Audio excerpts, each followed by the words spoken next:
悲しみの向こう、片柳宏。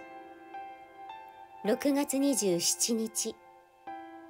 相手の幸せ。一緒にいたいけれど、一緒にいれば相手が幸せになれないと思うなら、離れることも一つの愛の形。誰かを愛するとは、自分の幸せより相手の幸せを先に考えること。相手の幸せこそ自分の幸せと感じられるほど相手を大切に思うということなのです。